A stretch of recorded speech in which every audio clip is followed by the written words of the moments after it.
दर्शकों नमस्कार। तारीख है आज 12 जून 2026, दिन शुक्रवार, हिंदी तिथि ज्येष्ठ माह कृष्ण पक्ष द्वादशी।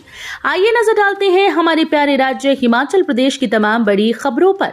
वीडियो शुरू करने से पहले कमेंट बॉक्स में जय हिंद लिखकर हमें सपोर्ट करें। तो चलिए शुरू करते हैं। प्रदेश के कई स्थानों पर बारिश और बर्फबारी का अलर्ट। राज्य में पश्चिमी विक्षोभ तो सक्रिय हो गया, जिससे प्रदेश के कुछ हिस्सों में बारिश अवश्य हुई, लेकिन शिमला सहित ऊना में तापमान में उछाल देखने को मिला। वीरवार को कांगड़ा में 5.2, धर्मशाला में 4.4, भुंतर में 3.2 और कल्पा में 1 मिलीमीटर बारिश दर्ज की गई, जबकि मनाली में बूंदाबांदी हुई। जबकि इससे पूर्व पिछले 24 घंटों में सराहन में सबसे अधिक 40.5 मिलीमीटर बारिश दर्ज की गई। इसके अलावा ददाहू में 8, सलूनी में 3.2, चंबा में 2, नाहन में 1.2 मिलीमीटर वर्षा हुई। गुरुवार को राज्य में सबसे अधिक तापमान ऊना में 44 डिग्री सेल्सियस दर्ज किया गया, जो सामान्य से 5.6 डिग्री अधिक है। सीएम सुक्खू बोले, आरडीजी बंद होने से राज्य की अर्थव्यवस्था प्रभावित, 50,000 करोड़ जारी करे केंद्र।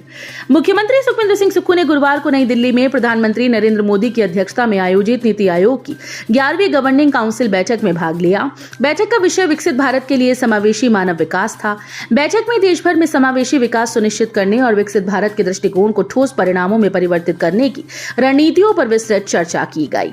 इस अवसर पर मुख्यमंत्री ने हिमाचल प्रदेश के समक्ष मौजूदा वित्तीय चुनौतियों को प्रमुखता से उठाते हुए प्रधानमंत्री से राज्य के लिए एक उच्च स्तरीय समिति गठित करने का आग्रह किया, जो राजस्व घाटा, अनुदान की समाप्ति, प्राकृतिक आपदाओं से हुए नुकसान, जल विद्युत परियोजनाओं में मुफ्त बिजली के हिस्से में कमी और जीएसटी व्यवस्था से उत्पन्न राजस्व हानि का आकलन कर सके। हिमाचल में बच्चों को पढ़ाने के बाद जनगणना ड्यूटी करने के निर्देश पर बिफरे शिक्षक, 3 जिलों में हुए हैं आदेश। हिमाचल प्रदेश में पंचायत चुनाव के बाद अब शिक्षकों को जनगणना ड्यूटी में लगाया है। स्कूल्स में विद्यार्थियों की पढ़ाई में बाधा उत्पन्न होते देख जिला स्तर पर अनोखे फरमान जारी किए गए।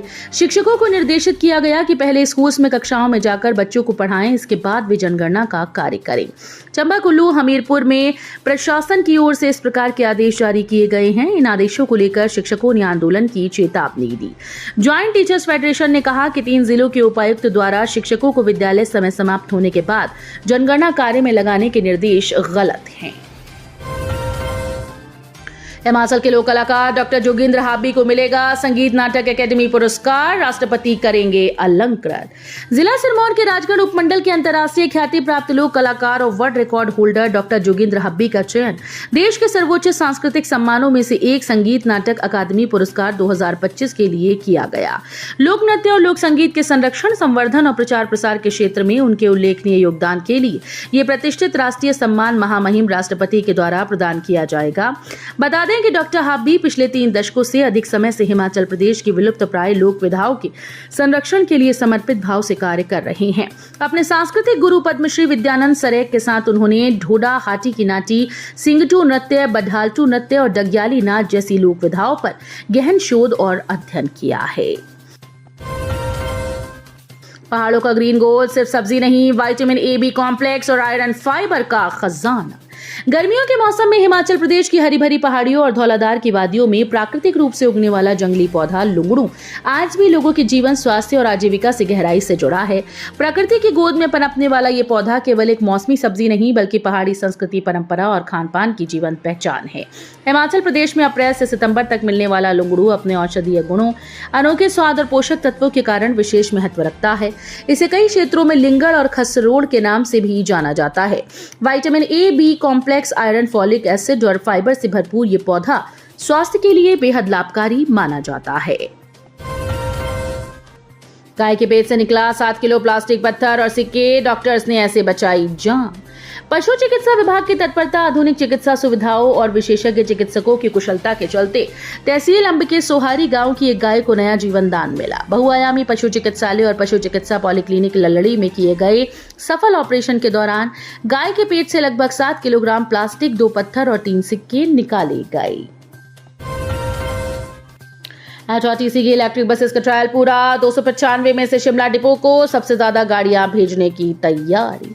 हिमाचल प्रदेश पथ परिवहन निगम के बेड़े में जल्द ही इलेक्ट्रिक बसेस शामिल होने जा रही हैं। इन बसेस का ट्रायल सफलतापूर्वक पूरा हो चुका है। प्रारंभिक चरण में कुछ बसेस ट्रायल में असफल रही थीं, जिसके बाद निगम ने पुनः ट्रायल आयोजित किया। बसेस को डिपो में भेजने से पूर्व निगम की तकनीकी टीम इनकी अंतिम जांच करेगी। मुख्यमंत्री सुखविंदर सिंह सुक्खू इन बसेस को हरी झंडी दिखाकर प्रदेश के सभी डिपो के लिए रवाना करेंगे। संजौली छेड़छाड़ मामला, युवक का जुलूस निकालने पर पुलिस ने की 7वीं गिरफ्तारी। पीड़िता के लिए आवाज उठाना पड़ा महंगा। हिमाचल प्रदेश की राजधानी शिमला के संजौली में नाबालिग लड़की से छेड़छाड़ मामले में युवक से पिटाई कर बाजार में जुलूस निकालने पर पुलिस ने एक और आरोपित को गिरफ्तार किया। आरोपित की पहचान 36 वर्षीय विक्रांत निवासी गांव हिवर, डाकघर रियोग तहसील और थाना सुन्नी जिला शिमला के रूप में हुई। इस मामले में पुलिस अभी तक 7 लोगों को गिरफ्तार कर चुकी है। इनमें 2 महिलाएं शामिल हैं। हालांकि 6 को जमानत मिल चुकी है। हिमाचल प्रदेश में NHAI संभालेगा 3 और हाईवे का जिम्मा। हालत सुधरने के साथ यातायात सुगम होगा। हिमाचल प्रदेश में सड़कों की बुनियादी ढांचे को मजबूत करने और बेहतर रखरखाव की दिशा में एक बड़ा कदम उठाया गया। राज्य में वर्तमान में संचालित राजमार्गों के अलावा अब 3 और प्रमुख राष्ट्रीय राजमार्गों के संचालन और रखरखाव की जिम्मेदारी भारतीय राष्ट्रीय राजमार्ग प्राधिकरण को सौंप दी गई। NHAI के अधिकारियों के अनुसार प्राधिकरण राज्य के नागरिकों और यहां आने वाले पर्यटकों को एक सुरक्षित, आधुनिक और सुगम यात्रा अनुभव प्रदान करने के लिए पूरी तरीके से प्रतिबद्ध है। शिक्षकों को VS के पोर्टल पर हाजिरी अपलोड करना अनिवार्य। फील्ड अधिकारियों को जारी किए निर्देश। शिक्षा विभाग ने सरकारी स्कूल्स में शिक्षकों और कर्मचारियों की उपस्थिति व्यवस्था को अधिक पारदर्शी बनाने के लिए स्विफ्ट चैट पोर्टल पर दैनिक स्टाफ उपस्थिति दर्ज करने की अनिवार्य समय सीमा तय कर दी। निदेशक स्कूल शिक्षा ने सभी जिला उपनिदेशकों और खंड प्रारंभिक शिक्षा अधिकारियों को निर्देश जारी किए।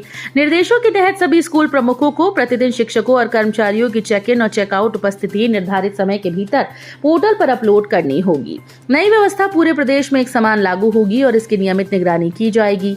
शिक्षा विभाग ने स्पष्ट किया कि केवल अपने विद्यालय ही नहीं बल्कि स्कूल कॉम्प्लेक्स के अंतर्गत आने वाले प्राथमिक, माध्यमिक और उच्च विद्यालयों की उपस्थिति संबंधी जानकारी समय पर अपलोड करवाने की जिम्मेदारी संबंधित स्कूल मुखिया की होगी।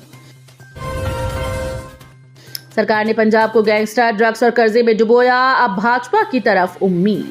पूर्व केंद्रीय मंत्री और सांसद अनुराग ठाकुर ने कहा कि नशा मुक्ति और 1500 रुपए महिलाओं को देने के नाम पर आई सरकार ने पंजाब को गैंगस्टर, ड्रग्स और कर्जे में डुबो दिया।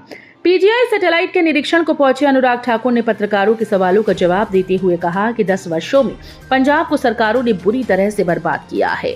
यहां डबल इंजन की सरकार आएगी। जो राज्य वाउल ऑफ इंडिया कहलाता था, उस राज्य की स्थिति को खराब कर दिया गया है। देश के विकास और सुरक्षा में पंजाब का बड़ा योगदान रहा है, परंतु इस समय वहां की सरकार इसे बर्बाद करने पर तुली हुई है। 15 लाख से अधिक कीमत के चिट्टे सहित धरा पंजाब का तस्कर। कार के स्टीयरिंग में छिपाई थी खीर। हिमाचल प्रदेश में नशा माफिया के खिलाफ चलाए जा रहे अभियान के तहत पुलिस जिला नूरपुर के CIA स्टाफ को एक बहुत बड़ी कामयाबी हाथ लगी। CIA टीम ने अंतर्राज्यीय नशा तस्करी नेटवर्क का पर्दाफाश करते हुए एक कार से 264.6 ग्राम हेरोइन बरामद की। पकड़ी गई इस नशे की खेप की अंतर्राष्ट्रीय बाजार में कीमत 15 लाख से अधिक आंकी जा रही है। होर्मुज तेल टैंकर हमले में हिमाचल के नाविक की मौत। अनुराग में MEA में की बात। इकलौते बेटे के गुजरने से सदमे में परिवार। ईरान और अमेरिका के बीच चल रहे युद्ध में हिमाचल प्रदेश के एक युवा नाविक की मौत हो गई। होर्मुज स्ट्रेट में ओमान तट के पास तेल टैंकर पे हुए हमले में हमीरपुर के आदित्य की मौत की खबर से परिवार सदमे में पड़ गया। 24 वर्षीय आदित्य शर्मा गलोड़ क्षेत्र का निवासी था। वो तेल टैंकर पर डेक कैडेट के पद पर तैनात था। बताया जा रहा है कि घटना के वक्त तेल टैंकर पर 24 सदस्य थे, जिसमें से 21 को निकाल लिया गया, जबकि बाकी 3 की जान चली गई। ओमान तट पर अमेरिकी नौसेना की कार्रवाई के दौरान तेल टैंकर को निशाना बनाया गया, जिसमें 3 भारतीयों की मौत हुई व तेल टैंकर को भी भारी नुकसान हुआ। चंद्रभागा रावी ब्यास लिंक परियोजना में हिमाचली हितों की रक्षा सुनिश्चित हो। मुख्यमंत्री सुखविंदर सिंह सुक्खू ने प्रधानमंत्री नरेंद्र मोदी की अध्यक्षता वाली नीति आयोग गवर्निंग काउंसिल बैठक में हिमाचली अधिकारों को संरक्षण प्रदान करने की पैरवी की। उन्होंने चंद्रभागा रावी ब्यास लिंक परियोजना में हिमाचली हितों की रक्षा सुनिश्चित करने का आग्रह किया। करीब 2352 करोड़ रुपए की इस परियोजना के सिरे चढ़ने से हिमाचल प्रदेश की आत्मनिर्भरता के द्वार खुल सकते हैं। राष्ट्रीय महत्व की यह परियोजना हिमाचल प्रदेश के साथ उत्तर भारत के लिए भी वरदान साबित हो सकती है। तो ये थी आज आज की फटाफट खबरें। हम मिलेंगे अगले बुलेटिन में, तब तक के लिए धन्यवाद। जय हिंद।